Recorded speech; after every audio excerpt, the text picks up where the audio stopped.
அப்படியே இட்லி பிளேட்டில் சேவ் பண்ணி சாப்பிட்டு பார்க்கலாங்க.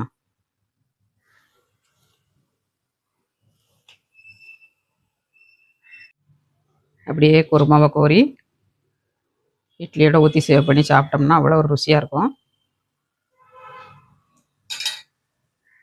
ஊற்றி சாப்பிட்றதோட குழம்பி சாப்பிட்டா அவ்வளோ டேஸ்ட்டாக இருக்குங்க. சாப்பிட்டு பார்க்கலாம்.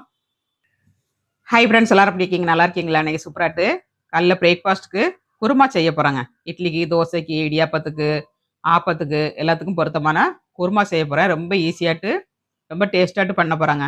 இந்த மாதிரி நீங்களும் ஒரு முறை செஞ்சு பாருங்கள். எத்தனையோ வகை குருமா பண்ணி சாப்பிட்ருப்பீங்க. ஆனால் அந்த மாதிரி குருமா நீங்கள் சாப்பிட்ருக்கவே மாட்டீங்க வாழ்க்கையில். அந்த அளவுக்கு டேஸ்ட்டாக இருக்கும். வாங்க வீடியோக்குள்ளே குருமா எப்படி செய்கிறதுன்னு பார்க்கலாம். குருமா பண்ணுறதுக்கு அடுப்பை ஆன் பண்ணிக்கலாம். ஒரு ஃபேன் அடுப்பில் வச்சுக்கோங்க. அதில் கொஞ்சம் எண்ணெய் ஆட் பண்ணிக்கலாம். கொஞ்சமாக ஆட் பண்ணால் போகிறோம். ஃபஸ்ட் நம்ம வதக்குறதுக்கு தான். 1 ஸ்பூன் ஆட் பண்ணியிருக்காங்க. அப்புறமா இதில் வந்து 2 துண்டு பட்டை போட்டிருக்காங்க.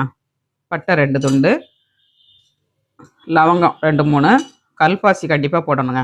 குருமாவுக்கு வந்து கல்பாசி தான் நல்ல டேஸ்ட் கொடுக்கும். கல்பாசி, அப்புறம் 1 ஸ்பூன் சோம்புங்க. கசகசா ஒரு 1/2 ஸ்பூன் போட்டுக்கலாம். கசகசா போட்டிங்கன்னா ரொம்ப நல்லாயிருக்கும். ஒரு 1/2 ஸ்பூன் போட்டுக்கோங்க. இதெல்லாம் பொரியவும் நம்ம ஒரு முந்திரி பருப்புங்க, ஒரு 6-7 முந்திரி பருப்பு போட்டிருக்கேன். முந்திரி பருப்புக்கு பதில் நீங்கள் பொட்டுக்கடலையும் போட்டுக்கலாம். காரத்துக்கு தகுந்தபடி பச்சை மிளகாங்க, ஒரு 4 மிளகா பெரிய மிளகாவை போட்டிருக்கேன். இது ஃப்ரை ஆகட்டும்.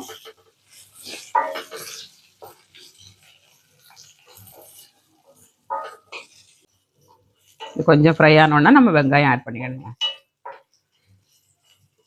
கலர் சேஞ்ச் ஆகாத அளவுக்கு வறுக்கணும். அப்போ தான் குருமா வந்து நல்லா பார்க்கறதுக்கு அழகாக இருக்கும், டேஸ்ட்டும் ரொம்ப நல்லாயிருக்கும். இப்போ எல்லாமே நல்லா ஃப்ரை ஆயிடுச்சு. இப்போ வெங்காயங்க, பெரிய வெங்காயம் மட்டும் ஒரு வெங்காயம் போட்டிருக்கேன். இது பாதி வந்து நம்ம தாளசத்தில் போட்டுக்கலாம். இது நம்ம வதக்கி அரைக்கணுங்க. அரைக்கிறதுக்காண்டி இந்த வெங்காயம் போட்டிருக்கேன்.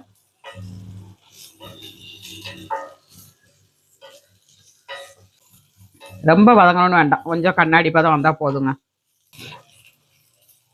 கொஞ்சம் வதங்கட்டும். இப்போ வெங்காயம் நல்லா வதங்கிருச்சுங்க. இந்த அளவுக்கு கண்ணாடி பதம் வந்தால் போதும். இப்போ நம்ம தேங்காய் ஒரு 4-5 ஸ்பூன் தேங்காய் போட்டிருக்கேன். இதையும் வதக்கி அரைச்சிக்கலாம். தேங்காவும் நல்ல கலர் சேஞ்ச் ஆகாத அளவுக்கு வறுக்காண்டாங்க. ஈரப்பதம் போனால் போதுங்க. அந்த பச்சை வாடை போயிடுச்சுன்னா குருமா வந்து நல்ல டேஸ்ட்டாக இருக்கும். அதனால லைட்டாக வதக்கி எடுத்துக்கலாம்.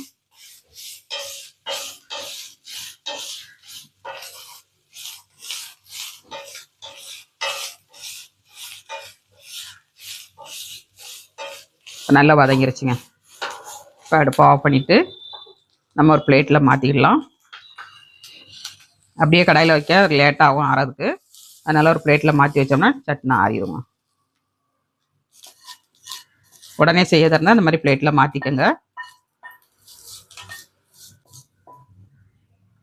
கொஞ்சம் ஆறட்டும், ஒரு 2-3 நிமிஷம் இருந்தால் போதும், ஆறிடும். வதக்கி வச்சது நல்லா ஆறிடுச்சுங்க. மறைச்சி எடுத்துக்கலாம். கொஞ்சமாக தண்ணி விட்டு அரைக்கணுங்க. ரொம்ப தண்ணி விட்டு அரைச்சிடக்கூடாது. கொஞ்சமாக தண்ணி விட்டு அரைச்சிக்கோங்க. ஃபஸ்ட்டு கொஞ்சம் குறப்பாக அரைச்சிட்டு அப்புறமா நம்ம தண்ணி விட்டு அரைக்கணும்.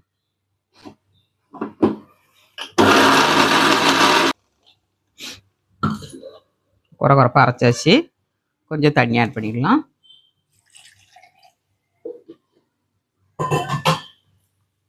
நல்லா வாசனையாக இருக்குங்க.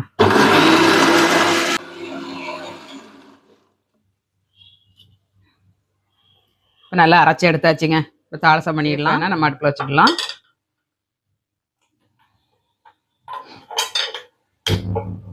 கடாயை நல்லா ஹீட் ஆகட்டும். எண்ணெய் ஆட் பண்ணிடலாம்.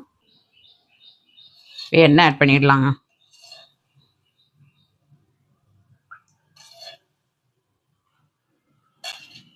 ஒரு 1.5 ஸ்பூன் எண்ணெய் ஆட் பண்ணியிருக்கேன். அப்புறமா 1/2 ஸ்பூன் கடுகுங்க. கடுகு நல்லா பொரியவும் நம்ம கருவேப்பிலை ஆட் பண்ணிடலாம். இப்போ கடுகு நல்லா பொரிஞ்சிருச்சுங்க. கருவேப்பிலை ஆட் பண்ணிடலாம். வெங்காயம் ஒரு வெங்காயங்க. நீட்டை சைஸில் கட் பண்ணி போட்டுக்கோங்க.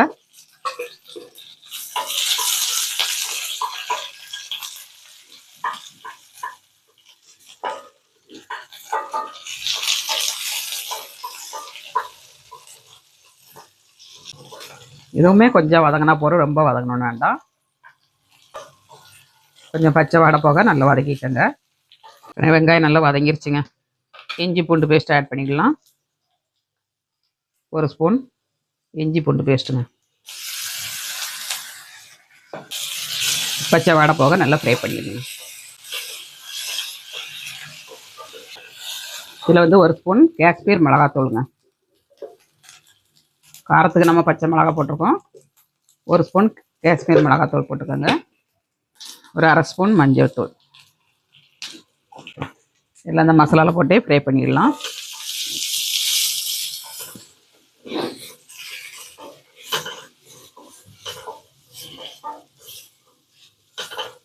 இதெல்லாம் நல்லா வதங்கிருச்சு.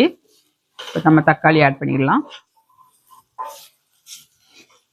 2 தக்காளி, பெரிய தக்காளிங்க. சின்ன தக்காளினா 3 தக்காளி போட்டுக்கோங்க. நான் எடுத்துருக்க குருமாக்கு தகுந்தோடி தக்காளி போட்டிருக்கேன். நீங்கள் நிறைய எடுக்கிறதா இருந்தால் 5 தக்காளி 1/2 தக்காளி போட்டுக்கோங்க. இப்போ கொஞ்சம் மட்டும் நம்ம உப்பு போட்டு மூடி வச்சோம்னா நல்லா வதங்கிடுங்க. குருமாக்கு தகுந்தோடி உப்பு போட்டுக்கலாம்.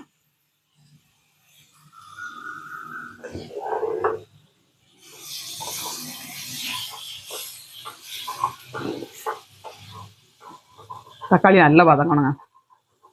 அடுப்பை சிம்மில் வச்சு நல்லா மூடி வைங்க. 2-3 நிமிஷம் மூடி வைங்க, நல்லா வதங்கிடும்.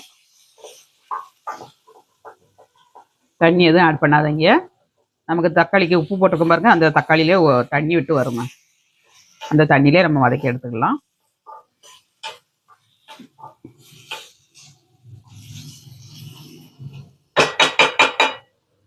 மூடி வச்சுக்கிடலாம். 2-3 நிமிஷம் வேகட்டும். நம்ம அப்புறமா மசாலா ஆட் பண்ணிடலாம். தக்காளி எல்லாம் வதங்கிருச்சான்னு பார்க்கலாம். நல்லா வெந்திருக்கு பாருங்க. இந்த மாதிரி மூடி வச்சிங்கன்னா நல்லா வந்துருங்க. தண்ணி விட்டு வந்துருச்சு. நல்லா மசிச்சு விட்டுட்டு நம்ம மசாலா ஆட் பண்ணிடலாம்.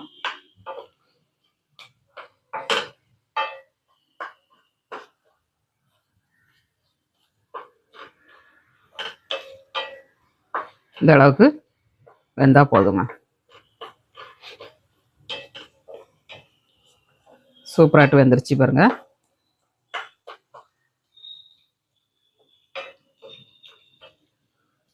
நம்ம மசாலாவை ஆட் பண்ணிக்கலாம்.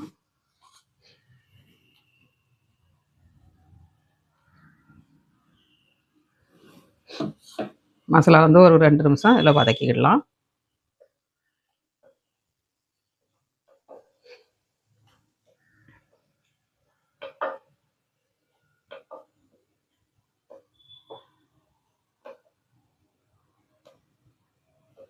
இந்த மாதிரி நல்லா வதக்கி விட்டுக்கோங்க.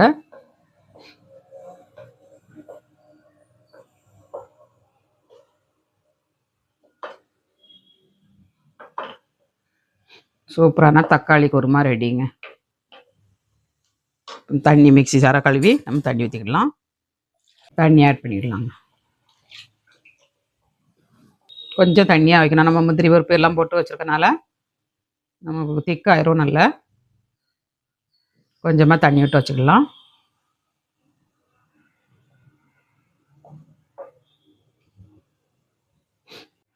தண்ணி ஆட் பண்ணிடலாங்க.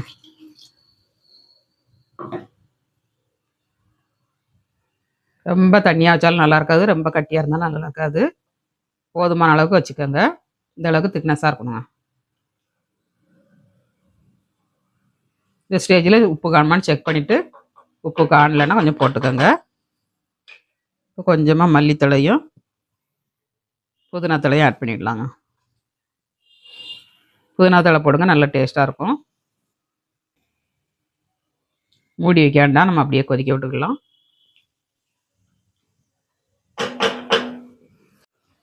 குருமா நல்லா கொதிச்சிருச்சு பாருங்க. சூப்பராட்டு ரெடி ஆயிடுச்சுங்க. அடுப்பை ஆஃப் பண்ணிடலாம். இட்லிக்கு குருமா தயார்.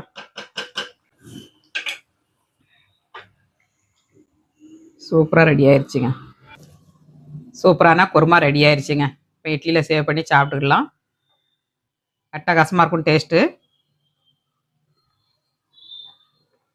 குருமா வந்து அப்படியே ஒரு பவுலில் சேவ் பண்ணிடலாங்க. நம்ம எவ்வளோ தண்ணியாக வச்சா எவ்வளோ திக்காயிருச்சு பாருங்கள். இந்த மாதிரி திக்காயிருங்க. நம்ம முந்திரி பருப்பு கசகசாலாம் போட்டுக்கனால நல்லா திக்காயிரும்.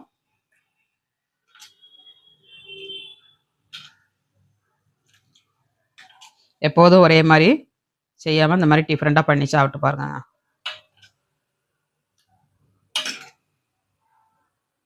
அட்டகாசமான குருமா ரெடிங்க. சாப்பிட்டு பார்க்கலாம். இட்லியோட சேவ் பண்ணி அப்படியே இட்லி பிளேட்டில் சேவ் பண்ணி சாப்பிட்டு பார்க்கலாங்க.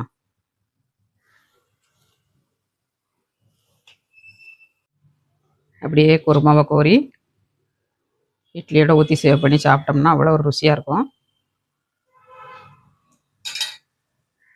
ஊற்றி சாப்பிட்றதோட குழப்பி சாப்பிட்டா அவ்வளோ டேஸ்ட்டாக இருக்குங்க. இட்லியை சாப்பிட்டு பார்க்கலாங்க டேஸ்ட் எப்படி இருக்குன்னு. குருமாக்கும் இட்லிக்கும் டேஸ்ட் எப்படி இருக்குன்னு பார்க்கலாம். சூப்பராக இருக்குங்க. டேஸ்ட் அட்டகாசமாக இருக்குது. ட்ரை பண்ணி பாருங்கள். வீடியோ முழுது ஸ்கிப் பண்ணாமல் பாருங்கள். அருமையான சுவையில் குருமா ரெடிங்க.